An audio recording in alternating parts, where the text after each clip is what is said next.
name is Kolacek. I'm a pediatric gastroenterologist practicing in Zagreb for already almost 40 years. I trained in Amsterdam and also in Birmingham, and my expertise is actually short gut syndrome, intestinal failure, and I am participating in this perioperative nutrition together with my team here, and it's a great pleasure. So thank you for the invitation.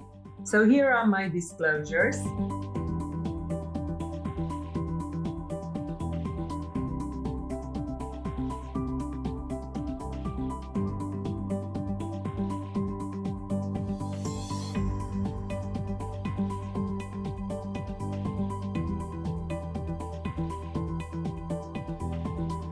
Often we talk about acute gastroenteritis or respiratory tract infection or field malnutrition as a global problems. And we are really not aware that yearly more than 300 million operations are performed, that 1/3 of all childhood death can be attributed to surgical condition, not to surgery itself necessarily, but to surgical condition. And we are here because we are all aware that for the best outcome of surgery, among few other things, we need a good anabolic state. To go quickly as an introduction, when we inflict an injury with a knife or it is a trauma, on a first level, there is a release of the first row of pro-inflammatory cytokines with a role to cause an inflammation and to attract macrophages. Then we have a second line of the inflammatory markers that are releasing counter-regulatory hormones to provide a substrate, and also they are attracting fibroblasts with the final outcome to have healing. Healing is the best option. However, on this way, something might go wrong and we might finish in enhanced catabolism, unrestricted inflammation, and this is something that we would like definitely to avoid. And to avoid it, one of the ways is to provide the optimal nutritional support preoperatively to prepare for elective surgery, paraoperatively, no matter if you have an urgent operation or an elective one, to minimize the catabolism, post-operatively to achieve healing, and finally, in children, it needs weeks, if not months, really to achieve a catch-up growth. So I will start just reminding us on the negative effect of undernutrition on the outcome. And we will start with an underdeveloped country. This is a university hospital in Zimbabwe, looking at the effect of the preoperative, pre-surgical undernutrition to the complication incidence after 1 month. And as you can clearly see to the left, there is a significant increase in undernourished patients of any complication, mortality, surgical site infection on the first place. So there is a 7 times increased risk of complication in those children who are undernourished. You can also see totally, if you go to the right, undernutrition as the most important factor influencing the outcome in respect to the complication. And every unit increase in nutritional status actually decreases, according to that study, the length of hospital stay for 3 days. On the other way of the world, back to the United States, you have a registry for the pediatric surgical cases, almost 300,000 children. And there has been a study looking at those undernourished and trying to connect with the outcome of the surgery again in a month's time. And you can see that requiring a preoperative nutrition and being stunted is a sign of chronic malnutrition, and hypoalbuminemia were associated with significantly increased rate of infection, with a 10 days average increase in the length of stay and also length of stay after surgery. Nutritional status and the outcome of abdominal and thoracic surgery. Again, another registry of pediatric surgical patients. They were looking for the association between WHO defined acute and chronic undernutrition, but also obesity, malnutrition on the other side of the spectrum, and the 30-day postoperative outcome. And the stunted children, you can see here, have significantly increased overall postoperative complications, while the obese had significantly increased the chance for the surgical site infection. A famous study done in the pediatric cardiac patients are looking at the undernutrition before cardiac surgery and the mortality and other outcomes 30 days afterwards. You can see particularly undernutrition measured by height per HZ score. If you go below -2, there is a steep increased rate of probability for this. And also, any additional unit below this -2 is associated with the increased risk of cardiac arrest, infection, mechanical ventilation, and an additional stay in the ICU. We are with the ICU, another study, huge study, more than 1,600 pediatric patients from 90 pediatric intensive care units, 16 countries. You can see the mean age. The outcome was a 60-day mortality. And you can see that in underweight patients, it was significantly increased by the risk was 53%, and for infection, 88%. But also in obese, the risk for infection was also increased. We have recently published a study when we looked at malnutrition, undernutrition, at beginning of hospitalization and looking for nosocomial infection. So malnutrition is one of the highest risk factors for developing secondary hyperimmunity and therefore infection. And we were looking whether they will have an increased rate of gastrointestinal and respiratory tract nosocomial infections. And both were increased. And actually, altogether, the undernourished patients had 5 times increased risk to acquire nosocomial infection. And when we look malnutrition and developing nosocomial infection effect on the length of hospitalization, then it was increased, no matter if the child was not malnourished or malnourished. But the worst, as expected, was malnourished with nosocomial infection, almost 16 days average hospitalization compared to 7 days without and not being malnourished. And you might argue, yes, but you are living somewhere in Croatia. When, if we go back to the States, those pediatric patients who have been coded for undernutrition during their hospital stay had 6 days on average prolonged hospitalization. And look here at the difference in the cost, $55,000 per hospitalization versus 17.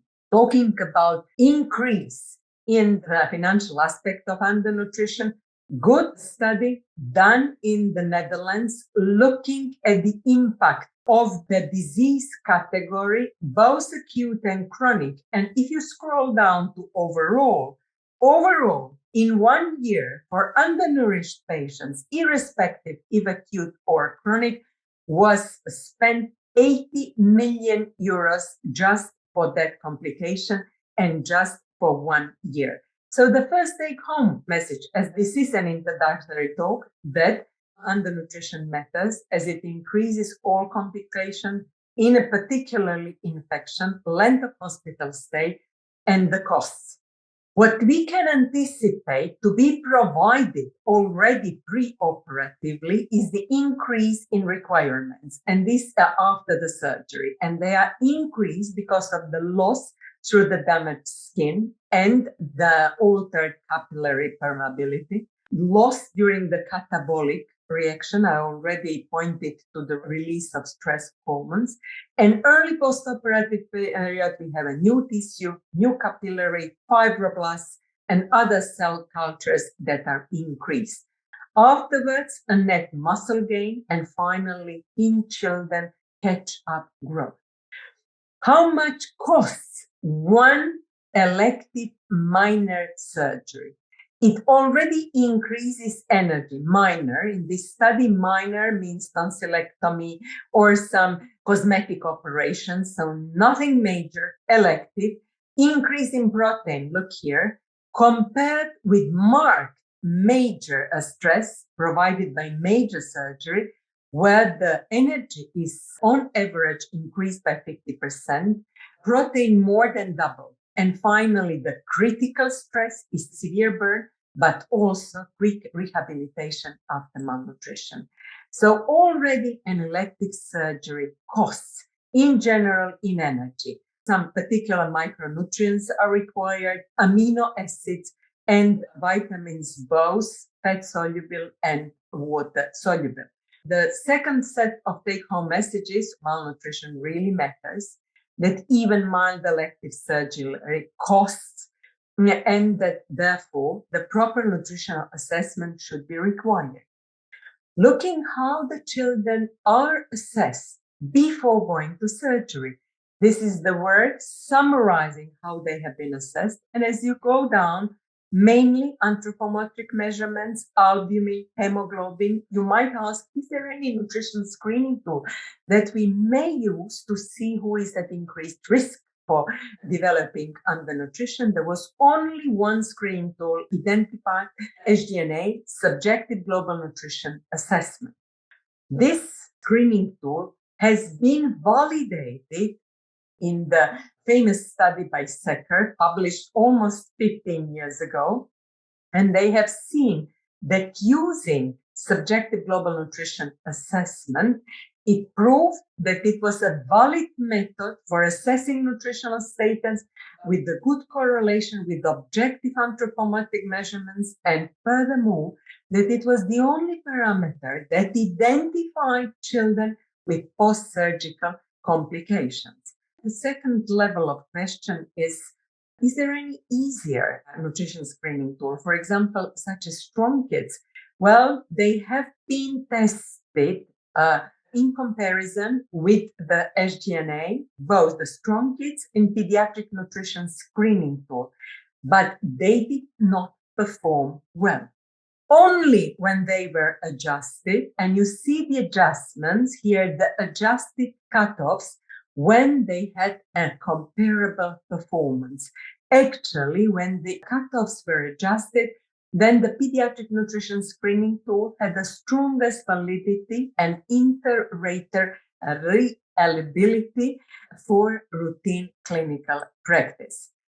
The take-home message, the third level, that we really should assess nutritional status of every pediatric patient, even in a good status, looking well, and even for elective surgery. There is no established optimal assessment method. There might be one where we might do some studies. And based on the assessment, then the indication for preoperative nutritional preparation is to be provided. For the adult patients, repeated in this guidelines for surgical patients just published, they have a well-defined indications for preoperative nutrition support. You can see here in respect to the BMI, SG8, weight loss within the last 6 months, and the albumin level. They have the recommendation to, if the patient is at risk, to provide the support a week to 2 weeks before. You will see the studies justifying. I will present you the results. Oral and enteral route is always preferred. And when a dietetic advice does not suffice, then the addition of oral nutritional supplement is recommended. And PN only in the patients who are severely undernourished and where enteral route cannot provide an adequate support. As it is often usual in pediatric patients, we do not have such a very clear guidelines. I have taken our guidelines from the paper that we have published. I was a corresponding author in the SBGAM Committee on Nutrition Position paper. when there are criteria for nutritional support in respect to the insufficient oral intake, when it is anticipated that the child will meet oral intake more than 60 to 80%, and when the child will not be able to take any food orally in infants more than 3 days and in children more than 5 days, and also indicators of wasting and stunting. So fulfilling either A or B or both is an indication for a preoperative nutrition support. So next question is in which way, how to provide it. And this is the pyramid of nutritional interventions. And of course, we should start in almost all of them from the base. And this is intensified dietary counseling. Often we don't have enough time for that. So we should add oral nutritional supplement to complement a regular diet, step up to the tube feeding overnight if we are facing a severe undernourished patient with compromised intestinal function, but still allowing for enteral intake. And if it does not allow for enteral intake, only in that case, parenteral nutrition. Final question is, it's very nice theory, but do we have an evidence that we, by providing a nutritional support, really provide the benefit? One would expect that there are no such nice pediatric data, but we have perfect published study looking at evaluating 1 week versus 2 weeks of preoperative nutrition support, the effect on the outcome of surgery. 40 malnourished patients scheduled for elective surgery due to cardiac surgery, and they were randomized to 2 and 1 week. And those who were provided 2 weeks already before the operation had a significantly better weight gain, BMI, but they continued gaining weight better after the surgery. And in respect to the postoperative clinical outcome, you could see that those who were receiving for 2 weeks haven't had more complications. So there was no difference in feeding intolerances. However, the ICU length of stay was significantly shorter. Really, this is an amazing number. Also, the duration of mechanical ventilation, and finally, the total length of the hospital stay significantly diminished in those who had nutritional support for 2 days. I would like to finalize my presentation by concluding that undernutrition, what we really know, but it's nice to hear, that undernutrition makes a difference even when we have a minor elective surgery, that we should perform nutrition assessment at least 2 weeks before the surgery. There are currently no optimal method, but even if we are thinking about it, I don't like when we are honestly pushing for a particular screening or something, even when looking at the nutritional status of the child would be enough to identify those who have elevated risk, are already malnourished, and that the optimal time to provide the nutritional support is to start it 2 weeks before the surgery. Oral route is always preferable when it's okay and when the gut is working, and the intensive diet and oral nutritional supplement are the first step to use. And by this, I would like to thank you for your very kind attention. My name is Raval. I'm a pediatric surgeon at Robert H. Lurie Children's Hospital, which is affiliated with Northwestern University in Chicago. I'm also a health services researcher and do quality improvement and implementation science type research here at Northwestern. I've been involved with an enhanced recovery program for about 8 years now, and we're currently running a multi-center trial to implement enhanced recovery principles across 18 pediatric centers across the United States. That's the perspective I'll be bringing today. The enhanced recovery protocol really spans the entire care continuum, and I'm going to take a moment just to highlight the different places where nutrition plays a big role prior to admission and getting patients screened and ready for the procedure they're about to undergo. In the preoperative holding area, making sure that we're paying attention to this idea of using a carbohydrate-loaded drink and then preventing postoperative nausea and vomiting and how important that is in the postoperative period.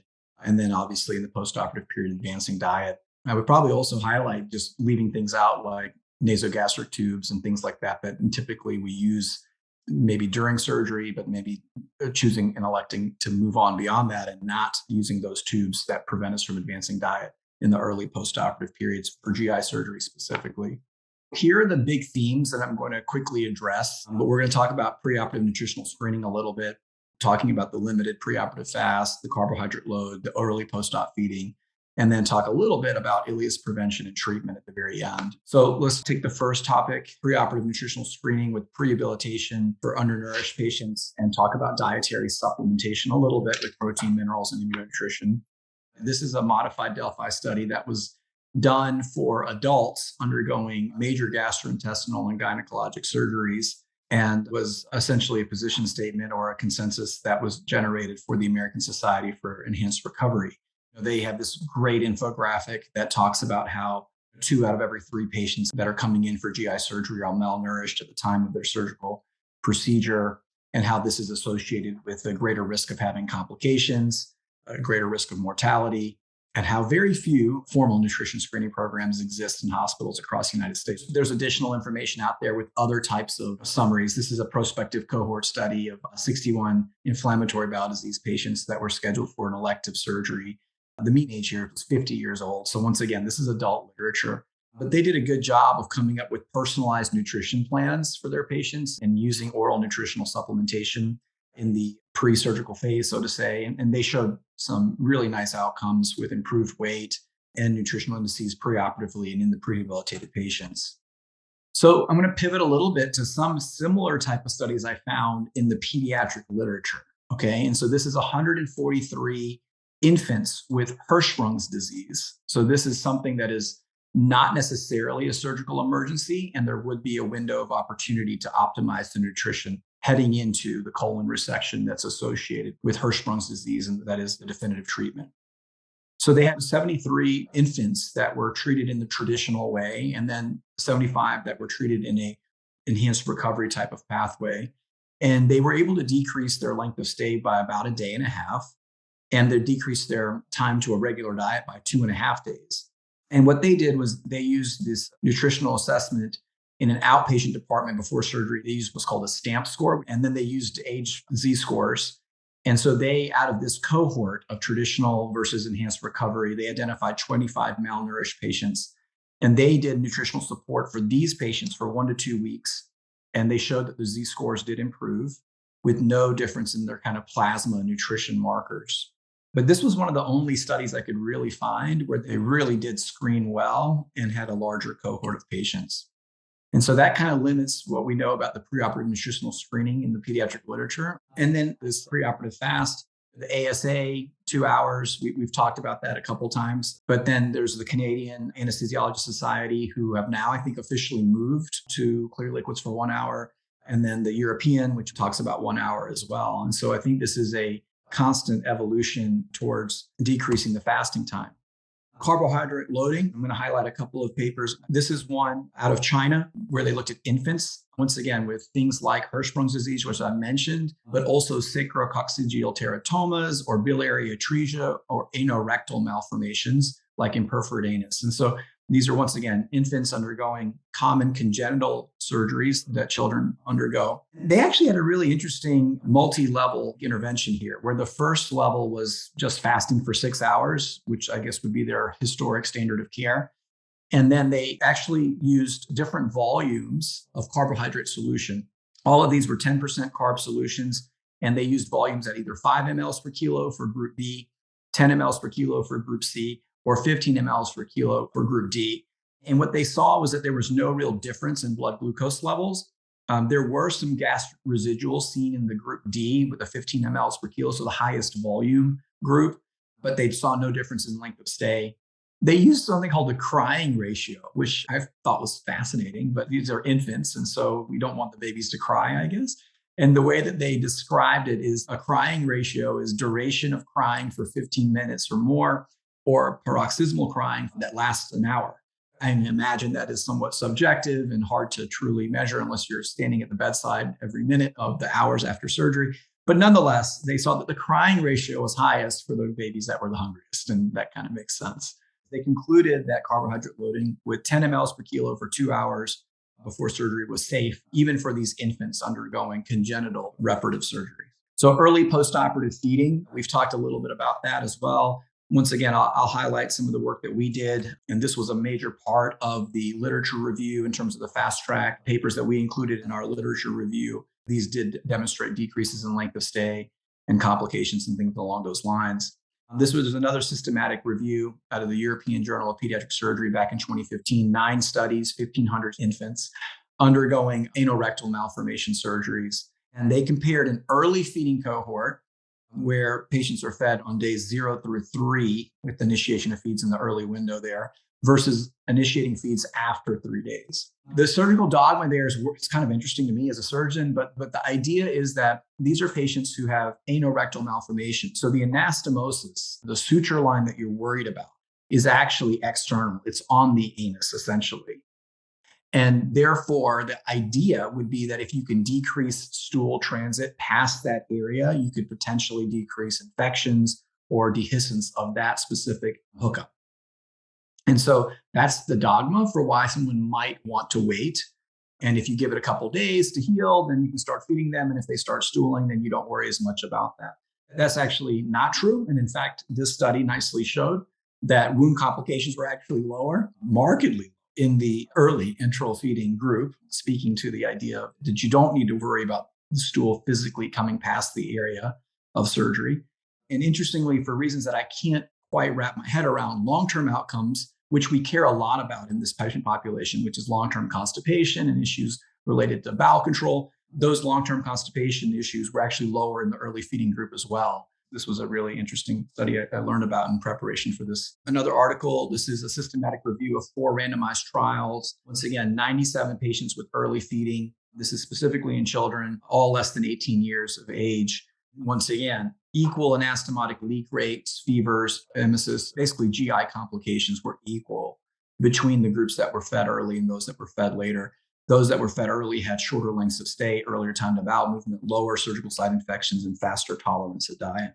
So then there's some studies where it's hard to tease apart the carbohydrate load from the early postoperative feeding because they were done as part of this enhanced recovery or fast track type of bundled intervention. Our pilot data, this is the work out of UNC Chapel Hill, similar outcomes with earlier time to oral intake and decreased complications. Finally, I wanted to take a moment to delve into this frontier of ileus prevention and treatment. We've talked a little bit about how the traditional things that we employ to get people up and moving after surgery to stimulate the gut are important in terms of ileus prevention. And getting kids up and moving requires parents that are on board with seeing their children being a little uncomfortable in the postoperative phase, really having nurses motivate the children to get up and moving, employing physical therapy and occupational therapy if we need to, understanding that that's a limited resource in most hospitals as well. We do things as simple as having either dry erase boards or on the back of the window in their door, having boxes where we check off if they've gotten up and ambulated in the postoperative period. We have things in the hallway that are marked out for 50 feet and 100 feet and 150 feet with different stickers and things that kids love on the floor so that maybe that'll motivate them to see if they can get to the 50-foot marker and make it back to the hospital room, or next time they are out, maybe to the 100, building in some kind of psychological reward system there for just making it to those different mile markers, so to say, in the hallway. Chewing gum or hard candies have been espoused. Sometimes the pendulum swings and we say, don't do that. Sometimes the pendulum swings and we say, it's okay to do that. I let my kids chew gum in the hospital. I think it's fine. Don't have level 1A evidence to prove that, but I do. Advancing diet, I did mention that as one of my questions earlier about how that's a very vague term. And so I constantly am coaching my patients about not overeating, which can swing the pendulum towards an ileus. And so I say, okay, you have permission. You have a general diet. They're going to bring you a whole tray of food, but please just eat a little bit of it at a time. Take a nibble, go for a walk, bring it back and snack on it a little bit more. Don't polish off your tray. And that's a lot of coaching that we do on the front lines that's not formalized anywhere. Speaking to the other studies I've already mentioned, the side product of a lot of these studies that are powered to detect length of stay differences is actually, I think, more meaningful in the fact that we've decreased opioid utilization a tremendous amount. And the side effect, as you all know, of opioids is that it can slow the intestinal tract and cause an ileus. These are the basic components of ileus prevention that I think we normally apply. There are medications. This has only been done in adults, 15,000 adult patients, age range 18 to 102. Very much the geriatric population was included. These were elective colorectal surgical procedures being done in the state of Washington through a wonderful surgical research group they have there, led by Dave Flum. And it's a really high caliber group. Across the state, they were able to decrease length of stay by a day by using this drug. And even though the drug is expensive, they demonstrated a decrease in costs because of that saved day of length of stay definitely outweighed the cost of the drug. So nonetheless, this was probably the best summary type of article with the biggest sample size that I could find about this specific drug. But once again, I could not find any data about its use in children at all. And so if these are the different themes that I, as a surgeon, am thinking about when we're talking about these things, I think we actually have at least some data that we can extrapolate about prehabilitation, especially for the undernourished, as we've discussed. And I would specifically add the caveat, for me, it's not necessarily those infants or those toddlers that I'm taking care of. It's really the IBD patients where I think that I can get the most parallels from the adult literature and apply them to populations that I take care of. In terms of limiting the preoperative fast, I think that is now, as we've discussed, very clear cut and is something we should all be trying to strive toward. Carbohydrate loading, I think, is a low fidelity, low hanging fruit kind of thing to do. And then early postoperative feeding with the parameters and guidelines that we've talked about. And so that's kind of where the data exists, in my opinion. Things that I did not highlight on this slide are things that I think are promising, but still need more information. And so that's kind of the state from the surgical perspective.